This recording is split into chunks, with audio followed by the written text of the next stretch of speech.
स्मरणं यदीक्षणं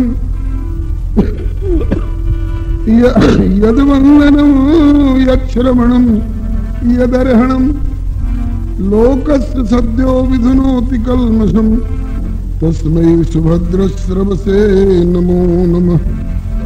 श्रीरामं रामभक्तिं च रामभक्तांस्तथा गुरून् वाक्काय मनसा प्रेमा प्रणमामि पुनः पुनः। तान् जानकी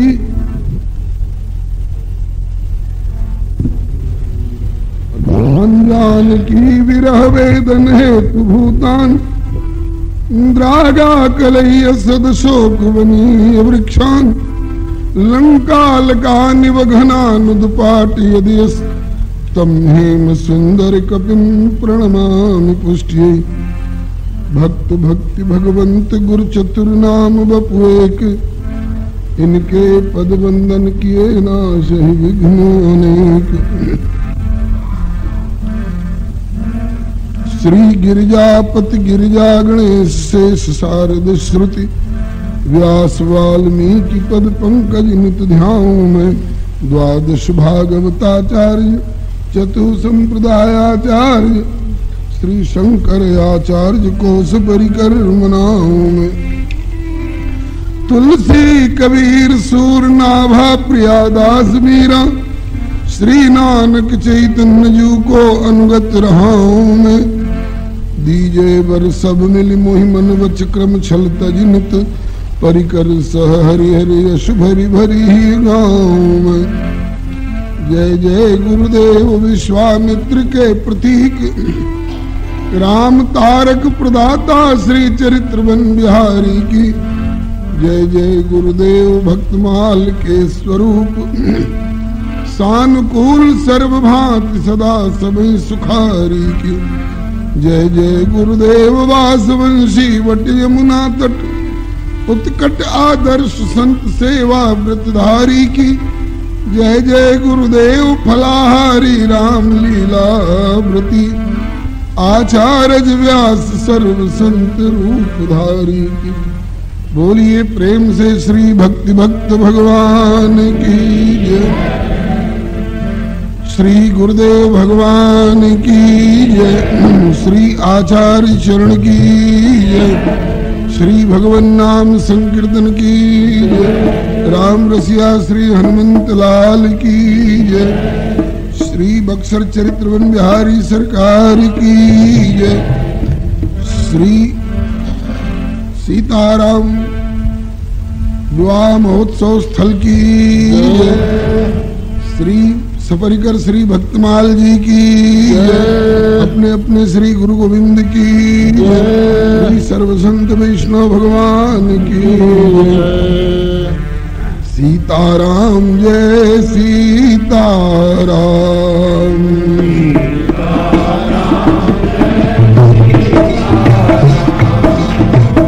राधे श्याम जय राधे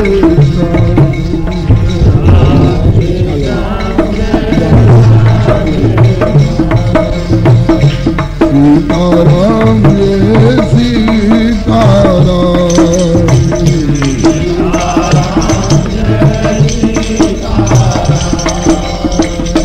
राधे श्याम जय राधे श्याम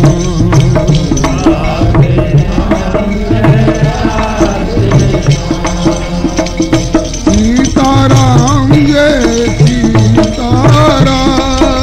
सीताराम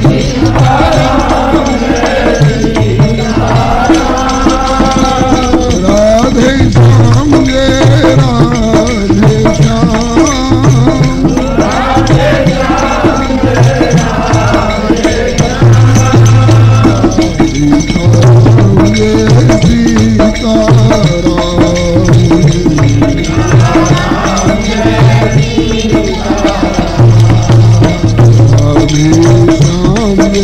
सीताराम जय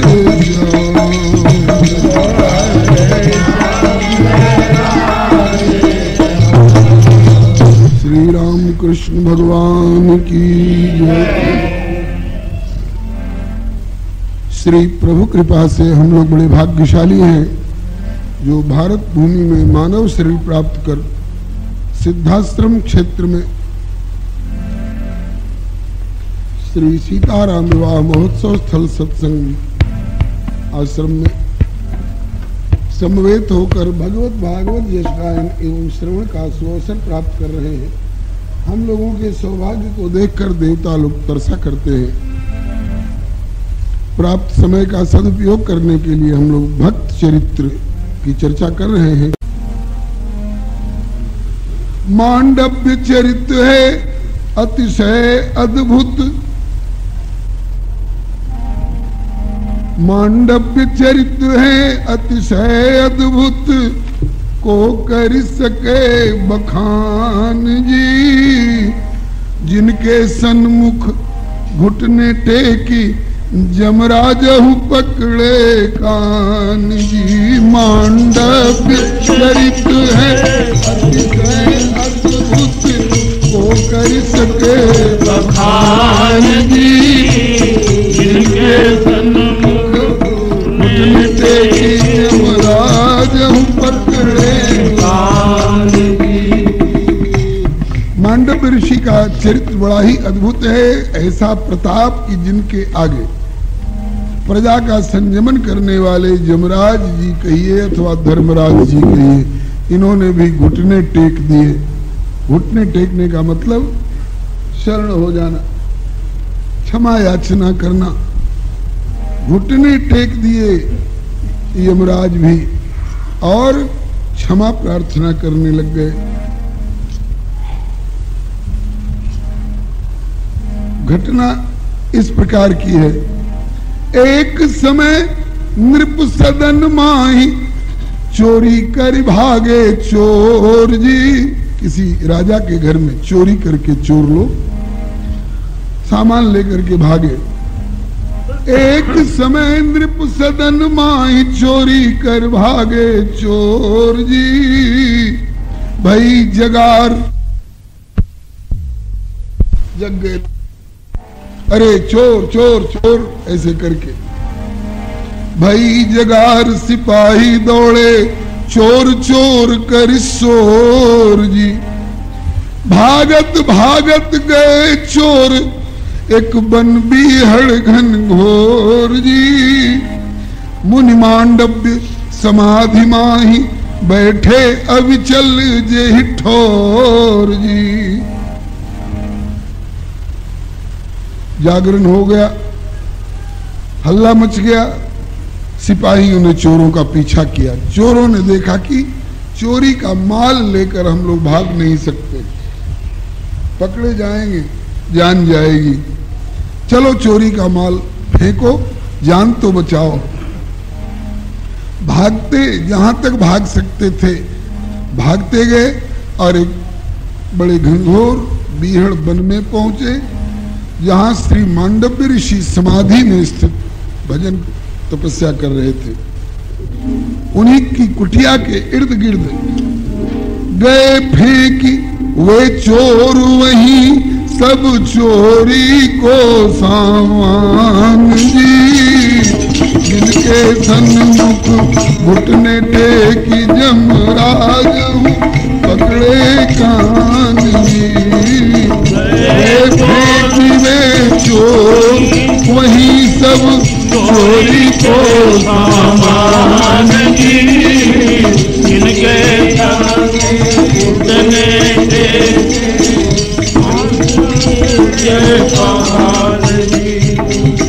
जिनके सन्मुख घुटने टेकी जमराज पकड़े कान जी। जिनके सन्मुख घुटने टेकी जमराज पकड़े कान जी। चोर तो भाग गए पीछा करते हुए। पीछा करते चोरन को झट पहुंचे आए सिपाही जी। आस पास कुटिया के सब चोरी की वस्तु चकचाही जी। मांडव्य ऋषि की कुटिया के इर्द गिर्द फेंका हुआ चोरी का सारा सामान बरामद हो गया। मांडव ऋषि ने चोरी तो करी नहीं थी, चोरी करने वाले तो और थे अपराधी, वे तो भाग गए। लेकिन बिना विचारे साधु चोर लूटन चाहे वाहवाही जी, करी शिकायत जाए भूप से हो गई लापरवाही जी। उन सिपाहियों ने, चलो चोर भाग गए, चोरी का माल तो हाथ आ गया, मिल गया,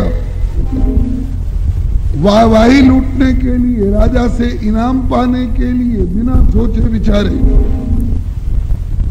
श्री मांडव्य ऋषि जो समाधि में बैठे थे अपनी कुटिया में, उन्हीं को चोर साबित किया। राजा के पास जाकर शिकायत की।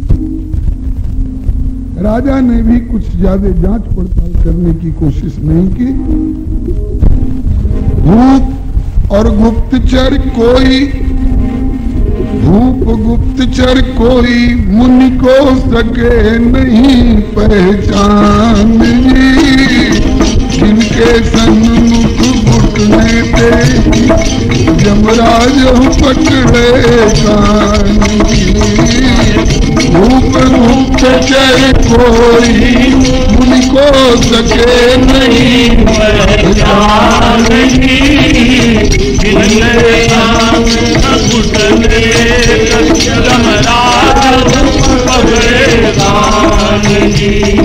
मांडव्य चरित्र है अतिशय अद्भुत, तो कर सके बखान जी, जिनके सन्मुख घुटने देख यमराज पकड़े कान। मांडव्य चरित्र है अतिशय अद्भुत, तो कर सके बखान जी,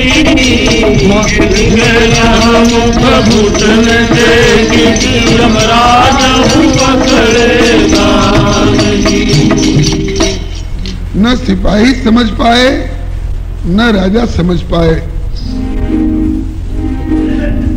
ये चोर है या साधु है।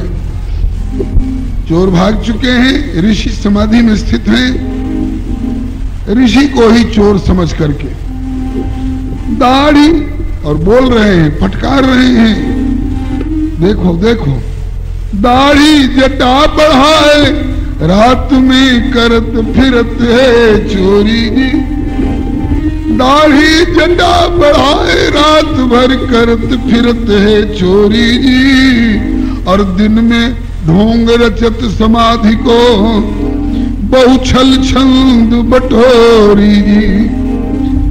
होनहार बस नरपति हूँ की ऐसी भई मत भोरी जी, दियो दंड सूली को भई अनजानत में अति खोरी जी।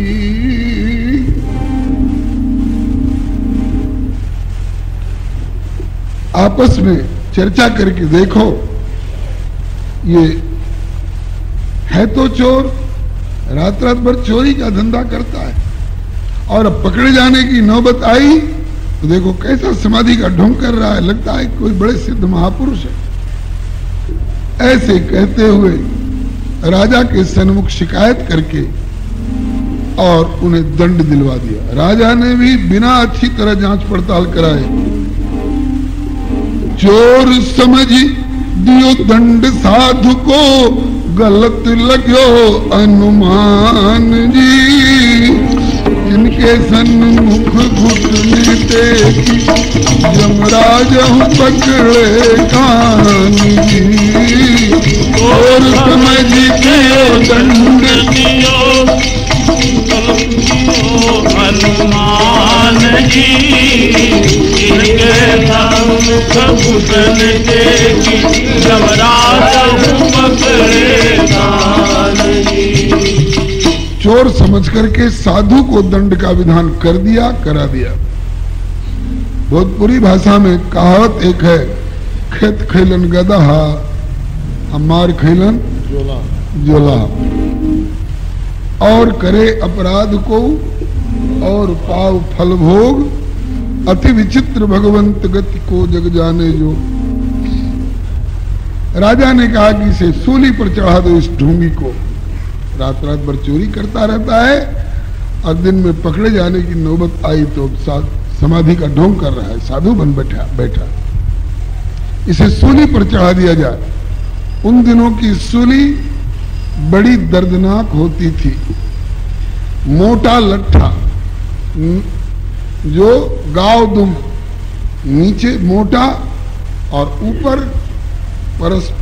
प्राय क्रमशः वो पतला, ऊपर जाकर नुकीला हो जाता, और जैसे बरछी की नोक होती है ऐसी उसकी नोक होती, और उस पर जिसको सूली पर चढ़ाना होता उस पर ले जाकर के बिठा दिया जाता था, और वो सूली नुकीली उसके शरीर को छेदन भेदन करती हुई मस्तक को फोड़कर निकल जाती थी। ऐसे सूली पर इसको चढ़ा दिया जाए, ऐसा दंड राजा ने घोषित किया, दे दिया गया। सूली पर इनको चढ़ा दिया गया। हो तो कोई चोर तो अब तक हो जा तो प्राणांत जी, ये तो रहे सिद्ध योगी शूली पर चढ़े प्रशांत जी। ये तो सिद्ध योगी थे, प्राणवायु को ऊपर चढ़ा करके और निश्चिंत भजन में लगे थे। शरीर की सुधि नहीं थी, भले शरीर को फोड़ करके वो सूली निकल गई, लेकिन फिर भी इनका प्राणांत नहीं हुआ। मुखमंडल है निर्विकार, नहीं ने कुश्रांत और क्लांत जी। दर्शक वृंद चकित उर सोचत होत बुद्धि मन भ्रांत जी। देखने वाले चकित थे, गजब का आदमी है ये, ऐसी दर्दनाक सूली पर चढ़ा दिया गया, फिर भी इसका प्राणांत नहीं हो रहा है। आवत ना ही समझ में, कोई कहते कि अरे यार सच्चे महात्मा मालूम होते हैं, क्योंकि चोर होता तो अब तक प्राणांत हो गया होता। ये तो समाधिस्थ कोई संत है।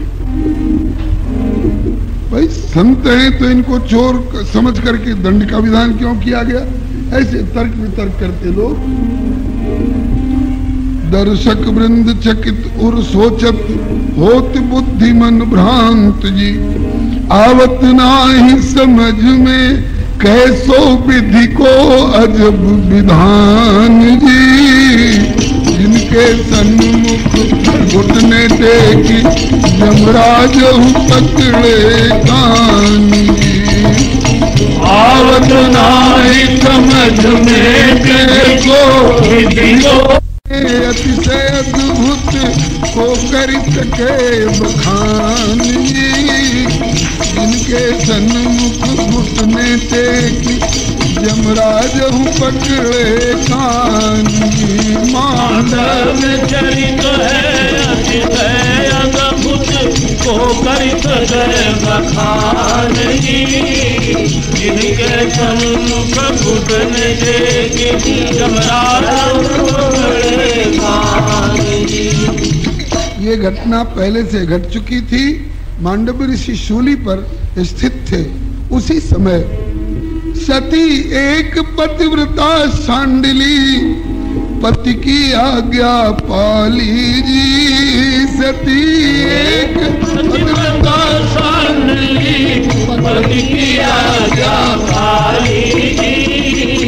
गहन रात्रि में पति को निज कंधे पर सहज बिठा ली। पति को निज कंधे पर सहज बिठा ली। और पति निर्दिष्ट स्थान लक्ष्य करी हौले हौले चाली जी। पति निर्दिष्ट स्थान लक्ष्य करी हौले हौले चाली जी। पति के तन से लगी मार्ग में सूली तन किसी हाली। पति के तन से लगी मार्ग में सूली जाते मुनि मांडव्य देह की पीड़ा वह अधिकान जी, जिनके सन्मुख घुटने टेकी जमराज हूँ पकड़े कान जी। जाते मुनि मांडव्य देह की पीड़ा वह अधिकान जी, जिनके सन्मुख घुटने टेकी जमराज हूँ पकड़े कान जी। पतिव्रता शांडिली शैव्या अपने पति की आज्ञा से घोर अंधकारमयी रात्रि में पति को कंधे पर बिठा करके जा रही थी उनके बताए हुए गंतव्य स्थान की ओर। रात्रि के अंधेरे में वो समझ नहीं पाई कि यहाँ शूली गड़ी हुई है और उसकी ऊपर की नोक पर कोई मुनि बैठे भजन कर रहे हैं। उसके पति के शरीर से लग करके शूली हिल गई, तो हिलने से ऋषि को कष्ट हुआ। बात बड़ी अजीब सी लगती है। जिनने इस निर्दोष संत को चोर साबित किया, उन सिपाहियों पर इतना भी रोष और आक्रोश का भाव नहीं आया मन में। जिस राजा ने नासमझी के कारण बिना तथ्य की जांच पड़ताल किए इनको सूली पर चढ़ा देने की सजा सुनाई थी, उस राजा के प्रति भी इतना रोष और आक्रोश का भाव ऋषि के मन में नहीं आया। और थोड़ी सी सूली हिल गई इस पतिव्रता के उस रुग्ण पति के शरीर से लग करके, ओ ऐसे रोष में आ गए, शाप दिए।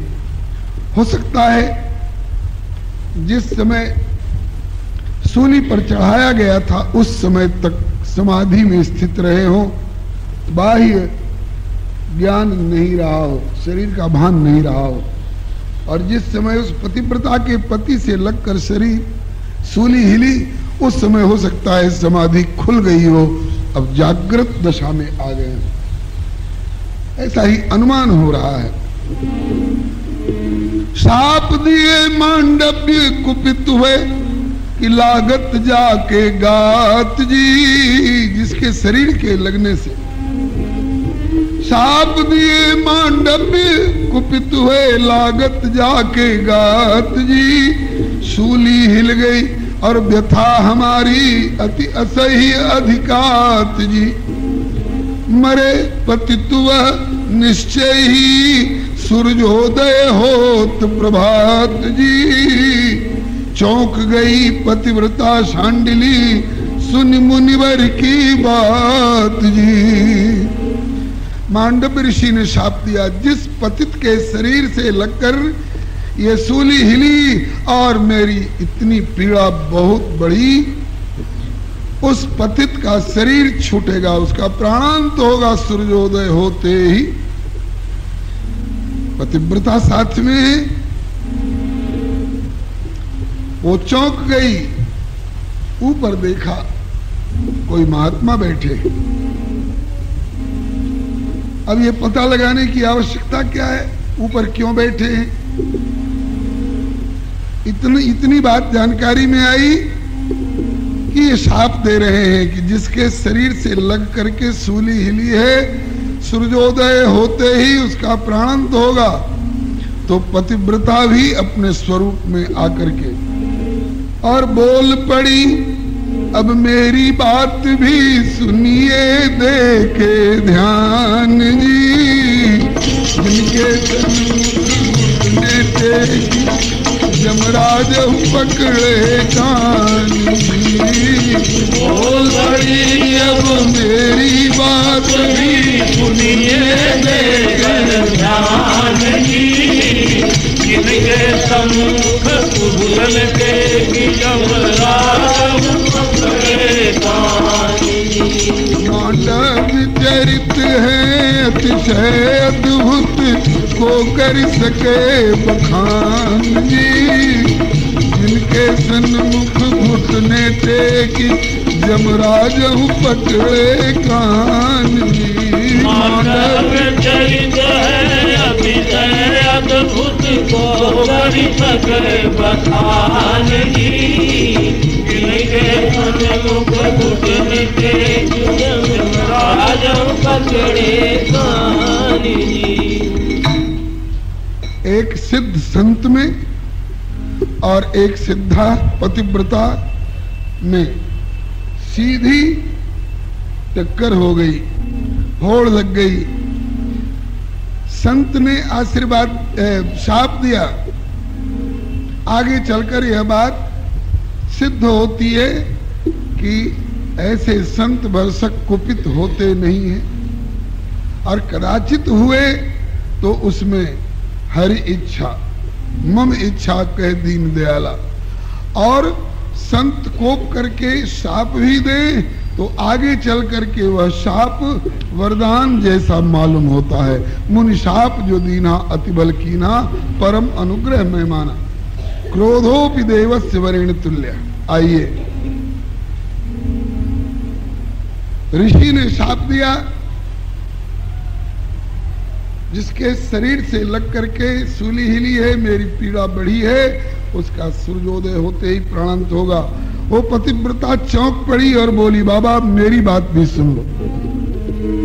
पतिव्रता सामर्थ्य अछत क्यों कर सुहाग निज खोए जी। पतिव्रता सामर्थ्य अछत क्यों कर सुहाग निज खोए जी। शक्ति पक्ष की सती व्यर्थ क्यों अबला बन के रोए जी। शक्ति पक्ष की सती व्यर्थ क्यों अबला बन के रोए जी। पातिव्रत्यु को प्रभाव अब भली भांति जग जोवे जी। पातिव्रत्यु को प्रभाव जग भली भांति जग जोवे जी। मैंने हूँ संकल्प कियो अब सूर्योदय नहीं होए जी। मैंने भी संकल्प कियो अब सूर्योदय नहीं होए जी। पतिव्रता शक्ति पक्ष की एक सदस्य पातिव्रत्य की सामर्थ्य होते ही अपने सुहाग से हाथ क्यों धोएगी। जगत अबला समझता रहे, हम अबला नहीं है। या देवी सर्वभूतेषु शक्ति रूपेण संस्थिता। श्री हरे नमः। उस देवी ने भी संकल्प किया कि बाबा मेरे रहते मेरा सुहाग छीन करके यमराज जी ले जाएंगे। यमराज का कोई दूत मेरे पति का प्राणांत करके और उनकी आत्मा को ले जाएगा। अगर आपका ऐसा शाप है तो मेरा भी संकल्प हुआ कि ऐसा सूर्योदय होगा ही नहीं जो मेरे पति के प्राण के लिए घातक बने।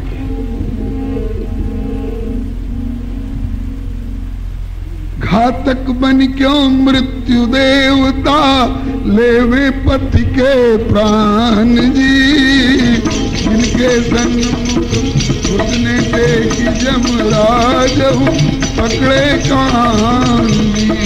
घातक बन क्यों मृत्यु देवता लेवे पति के प्राण जी। जिनके सन्मुख घुटने टेकी यमराज पकड़े कान जी। ऐसा सूर्योदय होगा ही नहीं बाबा जो सूर्योदय हो और मेरे पति का प्राणांत हो और मैं अपने सुहाग से हाथ धोऊं। ऐसा सूर्योदय होगा ही नहीं। अब तो सचमुच में पतिव्रता का संकल्प साकार हुआ। हाहाकार मच गयो जग में शोर भयो अति भारी जी। सूर्योदय के बिना विश्व यह हो गयो परम दुखारी जी। वीर में नित्य कृत्य धार्मिक सब चिंतित सुर मुनि झारी जी। व्याकुल हुए सबने बिरंच ढिग जाके अर्ज गुजारी जी। सूर्योदय हुआ ही नहीं, अब कितनी देर तक, जैसे श्री राम जन्म के समय में वर्णन आया है कि कौतुक देख पतंग भुलाना, एक मास ते जात न जाना। मास दिवस कर दिवस भाव, मर्म न जाने वो कोई, रथ समेत रवि था के वो निशा कवन विधि होए। ऐसे ही 10 दिन बराबर समय, दिन तो हुआ ही नहीं, सूर्योदय हुआ ही नहीं, तो 10 दिन क्यों कहें? 10 दिन जितना बराबर समय निकल गया रात ही रात में, सूर्योदय हो ही नहीं। अब सूर्योदय नहीं हो तो सूर्यार्घ्य, संध्या, गायत्री, तर्पण इत्यादि वाला काम कैसे होगा? सारे नित्य नैमित्तिक कार्य जो दैनिक रूप में होने वाले थे वो सब ठप पड़ गए। देवताओं को खुराक मिलनी बंद हो गई, त्राही त्राही करने लग गए। हो सकता है रजनीचर लोग खुशी मना रहे हों, क्योंकि उल्लू को रात ही अच्छी लगती है, चोरों को रात ही अच्छी लगती है, और रात में भी चांदनी रात नहीं, दिन ही सुहाई न अवध बधावा, चोर ही चांदनी रात न भावा। लेकिन धार्मिक जगत के सभी लोग धार्मिक कृत्य ठप हो जाने के कारण दुखी हो रहे हैं, और ब्रह्मा जी के पास जाकर के प्रार्थना की, हे लोक पितामह, सूर्योदय के बिना जगत का कल्याण कैसे होगा? ब्रह्मा जी ने कहा कि तो मैं क्या करूं? एक ऋषि की और एक सती की टक्कर है। अब ऋषि की बात सत्य हो तो सूर्योदय होने से इस पतिव्रता के पति का प्राणांत हो, और सूर्योदय न हो तो उसका व्यक्तिगत सुहाग तो सुरक्षित रहेगा, लेकिन सारे संसार के सुहाग पर आंच आ रही है, सभी त्रस्त हैं, पीड़ित हैं। तब क्या करना चाहिए?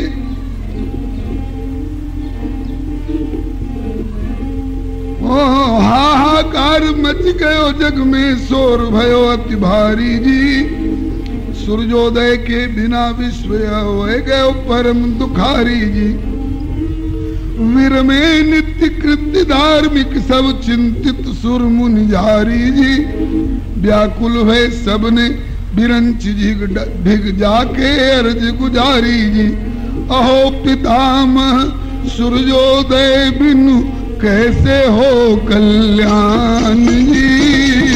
जिनके सन्मुख घुटने टेकी यमराज पकड़े कान जी। अहो पितामह सूर्योदय बिनु कैसे हो कल्याण जी।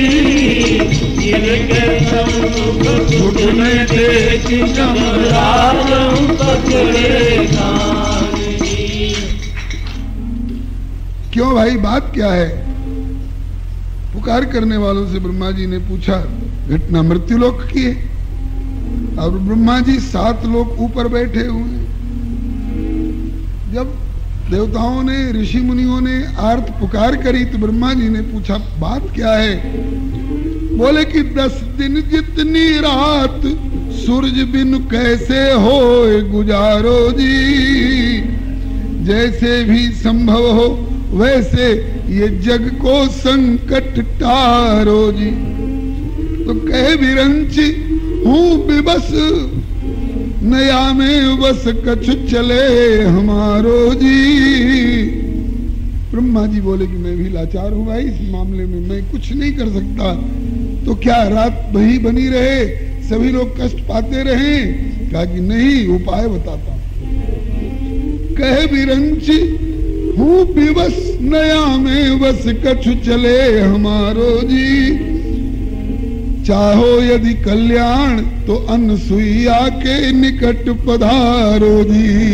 अनसुईया के पास। बोले झगड़ा और के बीच है, अनसुईया इसमें क्या करेंगे? तो कहा कि पतिव्रता को भेद सके कोई पतिव्रता ही जान जी। जिनके सन्मुख घुटने टेक जमराज हूँ पकड़े काम सके कोई पतिव्रता ही जान जी।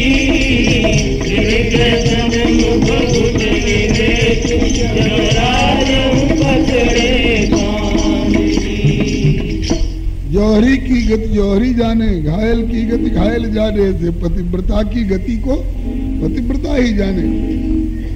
अनसुईया उस पतिव्रता को समझावेंगी और कुछ समझौता करेंगी, करावेंगी। इसलिए तुम लोग अनसुईया जी के पास जाओ।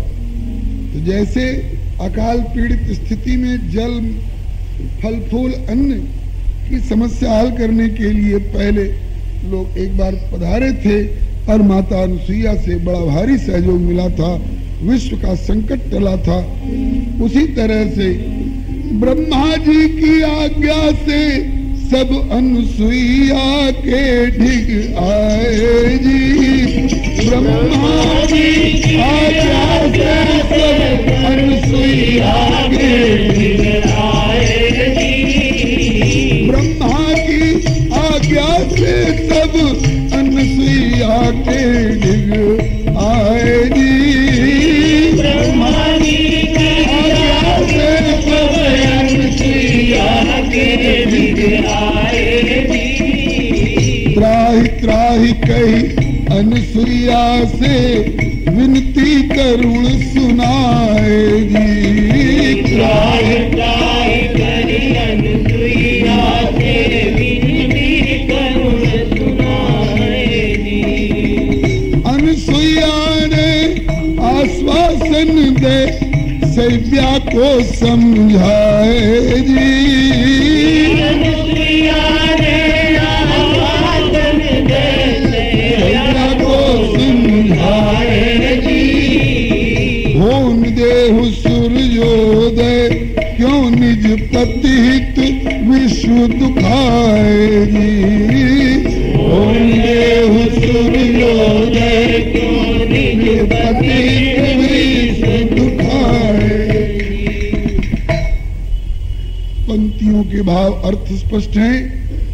ब्रह्मा जी की आज्ञा से सभी लोग मिलकर अनुसुईया जी के पास आए, परिस्थिति बताकर करुण पुकार करी, माता विश्व का संकट टारो, सूर्योदय के बिना विश्व दुखी हो रहा है। माता ने कहा ठीक है अभी चलती हूँ। और आकर उस पतिव्रता के पास जब उपस्थित हुई, उठकर खड़ी हो गई, चरणों में प्रणत हुई। माता आपने कैसे कष्ट उठाए?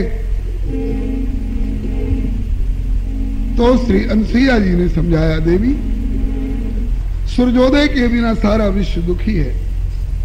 न केवल भूतल के लोग बल्कि देवलोक आदि के देवता लोग भी दुखी हैं। सूर्योदय होने दो। कहा माता मेरे पति का प्राणांत हो जाएगा। ऋषि के शाप के अनुसार तो अनुसुईया जी ने कहा कि आगे वाली जिम्मेवारी मेरी रहेगी। अनुसुईया ने आश्वासन दे शैव्या को समझाए जी। होन देहु सूर्योदय क्यों निज पति हित विश्व दुखाएगी। एक अपने व्यक्तिगत पति के प्राण रक्षा की दृष्टि से अपने सुहाग को बरकरार रखने के लिए सबके ऊपर प्राण संकट ढाना ये ठीक नहीं है बहन। तुम्हारे पातिव्रत्य में प्रभाव है।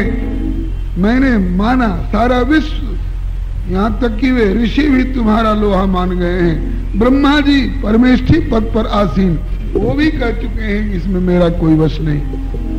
आपके प्रताप की पातिव्रत्य के प्रभाव की अभिव्यक्ति हो चुकी और अब होन देहु सूर्योदय क्यों निज पति हित विश्व दुखाएगी। तो कहा उस देवी ने, माता आप कह रही हो सूर्योदय होने दो, सारा विश्व सुखी होगा, मेरे पति का मेरे सुहाग का क्या होगा?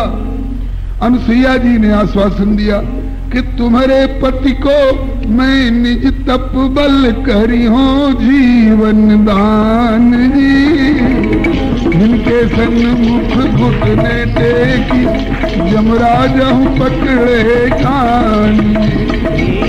तुम्हारे पति को मैं निज तप बल करी हो जीवन दान जी। जिनके सन्मुख घुटने टेकी यमराज पकड़े कान जी।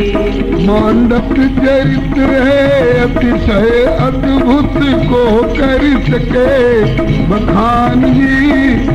जिनके सन्मुख घुटने टेकी यमराज पकड़े कान जी। मांडव चरित्र है अतिशय अद्भुत को कर सके बखान जी।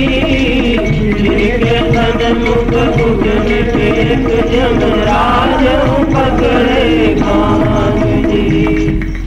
माता अनुसुईया ने आश्वासन दिया उस पतिव्रता देवी को, बहन सूर्योदय होने दो, विश्व को सुखी होने दो, धार्मिक कृत्य जो ठप पड़े हैं उन्हें संपादित होने दो, ऋषि के वचन को सत्य होने दो, अपने पति को एक बार मरने दो, लेकिन तुम्हारे पति को पुनर्जीवित करने की मेरी जिम्मेवारी है। और जीवित होने से पहले इनका कैसा शरीर और स्वभाव है, और अब जो पुनर्जीवित होंगे तो उस समय इनका कैसा शरीर और स्वभाव होगा, उसका भी आश्वासन दे रही हैं माता अनुसुईया। अब ही पति की रुग्ण दे हैं और तब हो कंचन काया जी। बिरुज शरीर किशोर अवस्था मृदुल स्वभाव अमाया जी।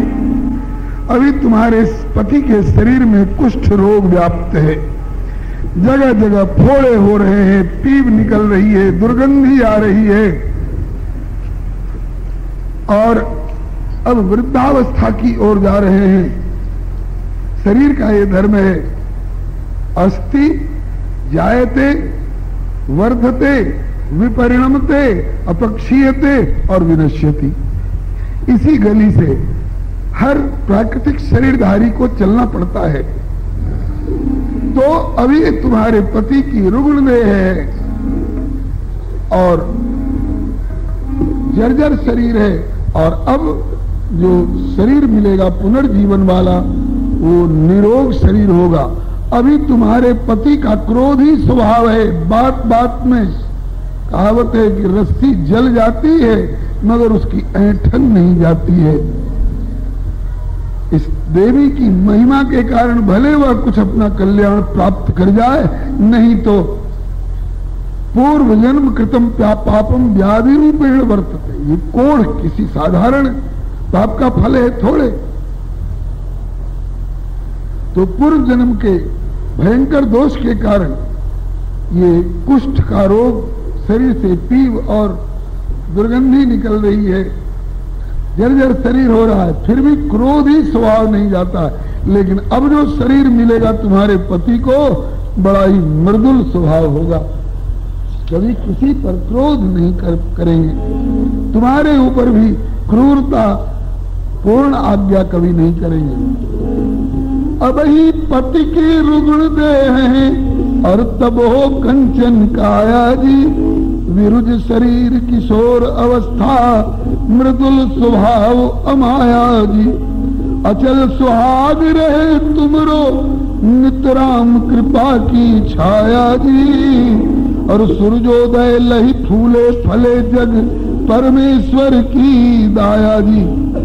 ऋषि की वाणी सत्य होए, ऋषि की वाणी सत्य होए, जग पावे सही निदान जी। घुटने टेक यमराज पकड़े कान, ऋषि की वाणी सत्य होए, जग पावे सही निदान जी।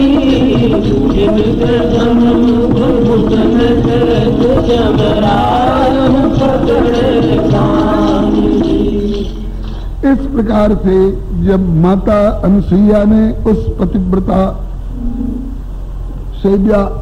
सांडली को आश्वासन दिया।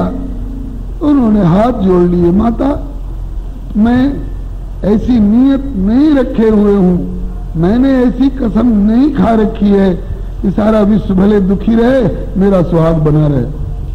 नहीं, जिसमें सारे जगत का हित हो। अब करुणा करी कीजिए सोई,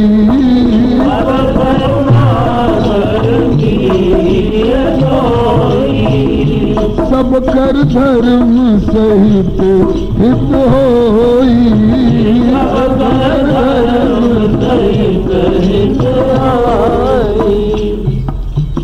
यही सनातन धर्म चाहता है।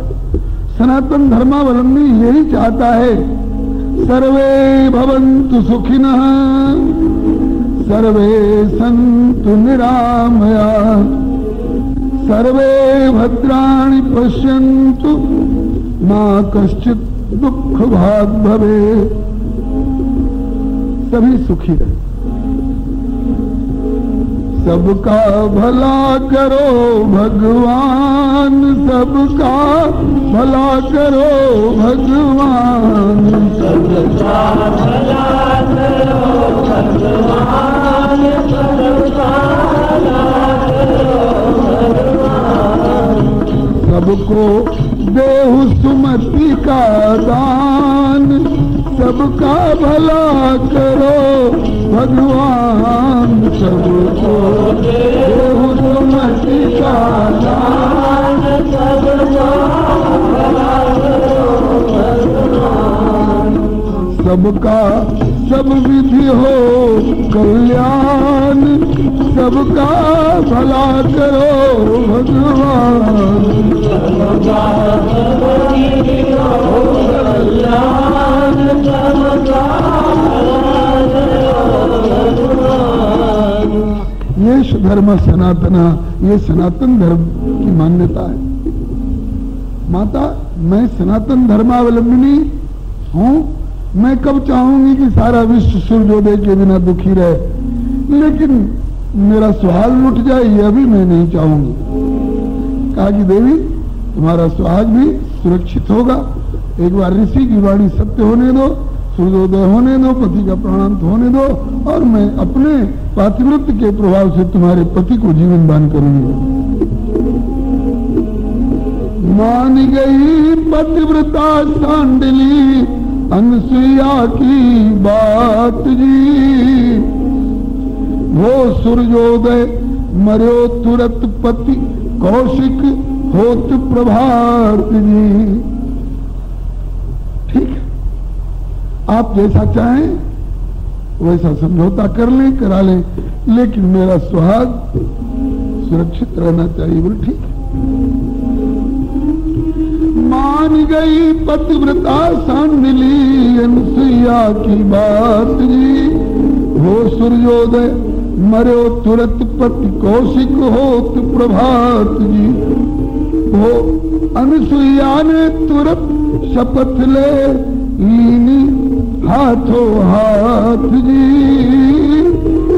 अनसुईया ने तुरत शपथ ले लीनी हाथों हाथ जी। बात सांडली मान गई, सूर्योदय हुआ, सारा विश्व सुखी हुआ, कौशिक का प्राणांत हुआ। लेकिन प्राणांत होते ही उस देवी को आंसू बहाने का अवसर नहीं दिया। तुरंत माता अनसुईया ने संकल्प किया। यह कथा श्री मार्कंडेय पुराण में, यह कथा महाभारत में भी है। मूल श्लोक आप लोगों को पढ़ करके सुना दूं।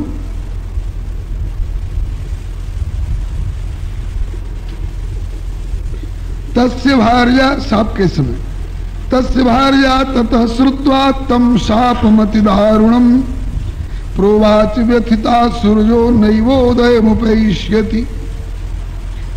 ऋषि के शाप के शब्दों को सुनकर के उस देवी ने स्पष्ट कह दिया कि ऐसा सूर्योदय नहीं होने पाएगा जो मेरे पति का प्राणांत करे। और जब अनसुईया जी ने समझौता किया तो अनसुईया जी ने शपथ ली है, यथा भर्तृ समम नान्यम अपश्यम पुरुषम क्वचित रूपतः शीलतो बुद्ध्या वाङ्माधुर्यादिभूषणैः तेन सत्येन विप्रोयम व्याधि मुक्तो पुनर्युवा प्राप्नोतु जीवितम भार्या सहाय शरदाम शतम यथा भर्तृ समम नान्यम अहम पश्यामि दैवतम तेन सत्येन विप्रोयम पुनर्जीवतु अनामयः कर्मणा मनसा वाचा भर्तुराराधनम प्रति यथा ममोद्यमो नित्यम तथायम जीवताम द्विजा। माता का संकल्प हो रहा है कि यदि मैंने अपने पति श्री अत्रि जी के अतिरिक्त किसी भी पुरुष को ललचाई दृष्टि से नहीं देखा हो, कितना भी कोई रूपवान शीलवान और माधुर्यवान आवे, मैंने पति के अतिरिक्त अपने मन को कहीं अन्यत्र चलायमान नहीं होने दिया हो, और यदि मेरी मनसा वाचा कर्मणा सब प्रकार की सेवाओं से मेरे पतिदेव मुझसे परम संतुष्ट हैं, तो मैं संकल्प करती हूं कि इस देवी का मरा हुआ पति पुनः तुरंत जीवित हो जाए और निरोग शरीर हो और पत्नी के रहते ही इनका शरीर न छूटे। श्री हरेनु अचल सुहाग का वरदान दिया और सचमुच में संकल्प करते ही वो शरीर उस ब्राह्मण का निरोग होकर के और पुनर्जीवित हुआ। बोलिए श्री अनसुईया माता की, श्री पातिव्रत्य धर्म की। माता को आश्वासन अनुहरि निर्मल मिलो शरीर जी, रोग मुक्त सुंदर सुडौल कैशोर जुआ के तीर जी। संकट दूर भयो जग को मिट गई सकल उर्पीर जी। हर्षित भई जुगल पतिव्रता हृदय धीर गंभीर जी। एहि विधि पातिव्रत्य की महिमा प्रगटी अमित महान जी। जिनके सन्मुख घुटने टेकी जमराज पकड़े कानी जी। पातिव्रत्य की महिमा प्रगटी अमित महान जी।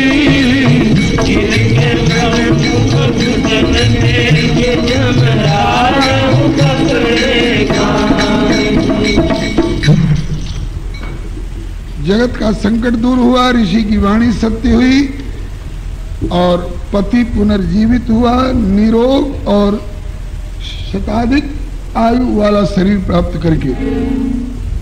अब इस घटना की ख्याति सारे जगत में हो गई। राजा को भी खबर मिली कि जिस व्यक्ति को मैंने चोर समझ करके सूली का दंड दिया था, वो तो कोई बड़े सिद्ध ऋषि निकले, जिनके शाप से किसी का प्राणांत होने की स्थिति आ गई थी, और जिसका प्राणांत होने की स्थिति आ गई थी, उसकी पतिव्रता पत्नी ने संकल्प किया कि अब ऐसा सूर्योदय होगा ही नहीं, तो सूर्योदय तक रुक गया। और ऐसे सिद्ध संत को मैंने सूली चढ़ा करके और ऐसी सिद्धा पतिव्रता को एक कष्ट पाने का अवसर दिया, ये तो मेरे द्वारा बड़ा भारी अपराध हो गया। पुत्र राजा को खबर पड़ी, वे चोर नहीं प्रभु प्यारे जी। संभ्रम आयो दौड़ी उन्हें सूली से तुरंत उतारे जी। चरण पड़ो अति दीनहीन हुए, आरत बचन उचारे जी। क्षमा करो प्रभु अनजानत के सब अपराध हमारे जी। राजा दौड़ करके आया, मांडव्य ऋषि को सूली पर से उतरवाया, क्षमा प्रार्थना की चरणों में पड़ करके, अब तक इनका नाम था मांडव्य, और अब इनके नाम में अणि शब्द एक और जुड़ गया। अणि कहते हैं इस तीखे पैने हथियार की नोक को।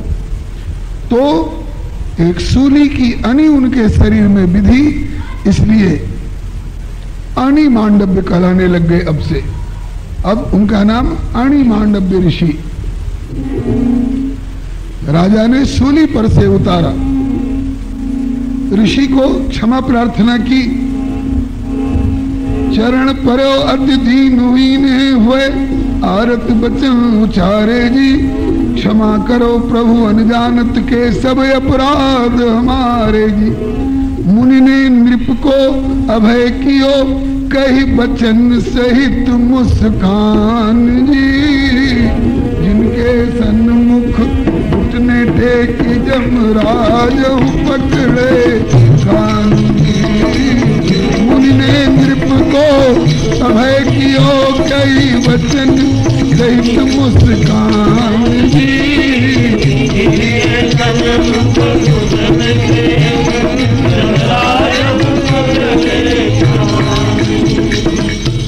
अभी निवेदन किया था मांडव चरित्र है अतिशय अद्भुत। इनके चरित्र की अद्भुतता पर ध्यान दीजिए। जिन सिपाहियों ने निर्दोष ऋषि को चोर साबित किया, उन पर कोई रोष आक्रोश नहीं, कोई शाप नहीं, कोई दंड नहीं। जिस राजा ने सूली की सजा सुनाई, उस राजा के ऊपर कोई रोष नहीं, आक्रोश नहीं, कोई शाप नहीं। और जिसके शरीर से लग करके सूली थोड़ी सी हिल गई थी, बोले मेरी पीड़ा बहुत बढ़ गई, उसका प्राणांत होगा। बात विचित्र सी लगती है ना, लेकिन लगता है कि इस घटना के द्वारा प्रभु पातिव्रत्य की महिमा को प्रकट करने वाले थे, और आगे के लिए 3 विभूतियां इस संसार में प्रकट होने वाली हैं, जिनसे जगत का बहुत बड़ा हित होगा, जिनसे जगत को बहुत बड़ा आलोक मिलेगा, पथ प्रदर्शन मिलेगा। राजा ने सूली से उतरवा करके ऋषि के चरणों में प्रणत होकर के क्षमा याचना की। तो ऋषि क्या कह रहे हैं, इसी राजा ने मुझे सूली का दंड दिलवाया था, चाहते तो उस राजा को भी सजा दे सकते थे, बिना सोचे विचारे चोर समझ करके संतों को तुम दंड देने लग गए, दंड दे सकते थे उस राजा को भी। लेकिन राजा से बोले, राजन तुम्हारो दोष नहीं, कुछ पिछले कर्म हमारे जी। तुम्हारा क्या दोष राजन, मेरे पिछले किसी कर्म के अनुसार यमराज के यहाँ खाता बना है, खाता तैयार रहा होगा, और यमराज के भेजे हुए खाता के अनुसार ब्रह्मा ने मेरे भाग्य में ये लिखा होगा, इसलिए मुझे ऐसा भोगना पड़ा। तो तुमसे नहीं, मैं यमराज से निपटूंगा। राजन तुम्हारो दोष नहीं, कुछ पिछले कर्म हमारे जी। विधि के लिखे ललाटाक्षर जो धर्मराज ने धारे जी। तुम तो बने निमित्त मात्र, निज राज धर्म अनुसारे जी। पूछूं वो अब धर्मराज से, जा संयमनी द्वारे जी। अभी प्रजा का संयमन करने वाले यमराज के यहाँ जाता हूं, और यमराज से पूछूंगा कि कौन कर्म परिणाम, कौन कर्म परिणाम कराए, इतो कठिन भुगतान जी। जिनके सन्मुख घुटने टेकी, यमराज पकड़े कान। कौन कर्म परिणाम कराए, इतो कठिन भुगतान जी।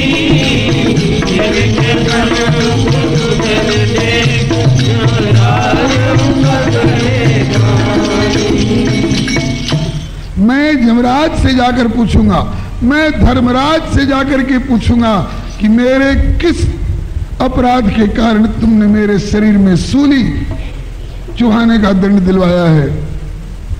यमराज से पूछूंगा। अब मैं यमराज से जाकर पूछूंगा कि कौन कर्म परिणाम कराए इतो कठिन भुगतान जी, जिनके सन्मुख घुटने